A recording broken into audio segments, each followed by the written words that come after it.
has changed society forever. With its creation, the limitless amounts of information and data are constantly available at the touch of a button.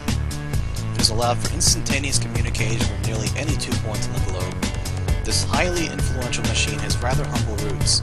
In this video, I will discuss a comprehensive history of the machine we can no longer live without, the personal computer.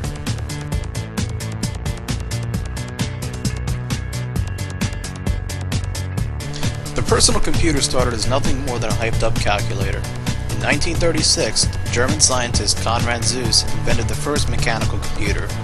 Zuse's Z1 was the first freely programmable computer. It performed simple tasks such as addition, multiplication, and the like. Then, in 1942, Professor John Asanoff and graduate student Clifford Berry constructed the world's first digital computer. The device, initially dubbed the Asanoff-Berry computer, made leaps forward in computing, implementing parallel processing, generative memory, and several new computing functions. Continuing the work done by Asanoff and Berry, Presbert Eckert and John Mauchly created the ENIAC. The ENIAC is often credited as the first true computer. This machine was a behemoth in comparison to modern machines. It weighed nearly 30 tons and took up 680 square feet of room. Its only purpose? Simple calculations.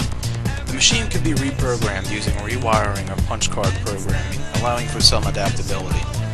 The capabilities of this machine included only simple arithmetic functions: addition, subtraction, multiplication, and division.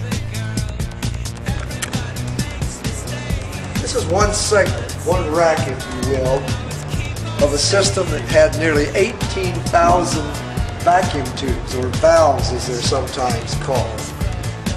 They operated in a building that was approximately 3,000 square feet. 1,500 square feet was the computer itself. The rest was the support, cooling, and power. When it was first gone into operation, it lasted approximately 45 seconds for a major power failure. It wasn't designed with afternoon cooling. When it finally was shut down in 1951, it could go for approximately 2.5 days. What it represents is a significant milestone in human history. It's been estimated that the ENIAC, the Electronic Numerical Integrated Computer, as the first digital computer, processed more information in 90 hours of successful operation than all of the information that was available from the time humankind first stood up and began to write and speak until 1946, when this machine became operable. 10,000 or more years compressed into 90 hours. A few years after the ENIAC went into operation, a new computer was created by Howard Aiken and Grace Hopper, the Mark series, constructed at Harvard University. The Mark I worked off the same principles as the ENIAC, using punch cards to program it. The Mark series gained some new abilities over the ENIAC, such as subroutines for logarithms and trigonometric functions. The Mark I was used primarily in gunnery and ballistic calculations for the US Navy. In 1947, another major invention shook the computing world: the transistor. This small chip, developed by John Barden, William Shockley, and Walter Britton for the Bell Telephone Company, became the framework for the circuits and microprocessors that now run today's modern computers. Following the invention of the transistor, the inventors of the ENIAC, Eckert and Mauchly, began to work on a new project, the Universal Automatic Computer, or UNIVAC. The UNIVAC was the first business computer. It was used by the United States Census Bureau to compute data to properly calculate the United States population. Then, in 1952, the figurehead of the computing world would arise: IBM, or International Business Machines. In 1953, IBM created what they hoped to be the first commercially successful computer, the 701 EDPM. Despite their optimism, the 701 was never mass-produced. IBM continued their work revising the 701, making each revision faster and generally more usable. Their work with the 700 series will be used heavily in the first personal home computer, the IBM PC. The very first computers seemed as big as houses and so mysterious that for most of us, the computer was behind a closed door. But IBM was thinking how to make the computer more useful. And as one good idea led to another, it began getting smaller, faster, less expensive, and easier to use. Today, a new IBM computer has reached a personal scale. A person can afford it. A person can put it anywhere. Office, home, or school. And a person can learn to use it with ease. IBM made its personal computer to help a person be more productive, to help a person be more creative. And those are good reasons for a person to feel good. The IBM personal computer, coming to selected stores across the country. A year later, John Backus would be the head of another major computing milestone.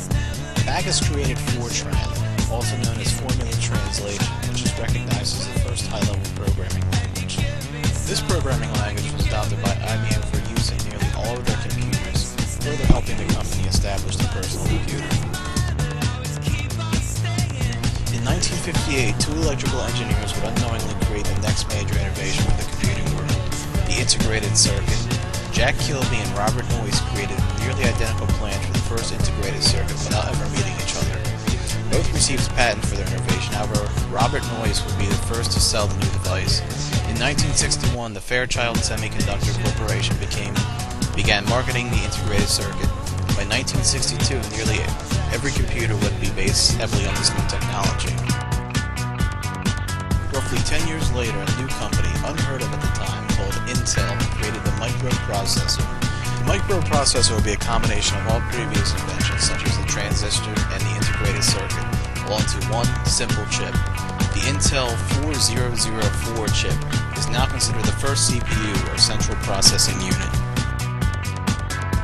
At this point, all of the groundwork was set. The computer was quickly expanding into the business world, but for it to move into the homes of Americans, it would need a new interface, one that was more user-friendly. Enter Steve Jobs and Steve Wozniak, founders of the Apple Computer Company.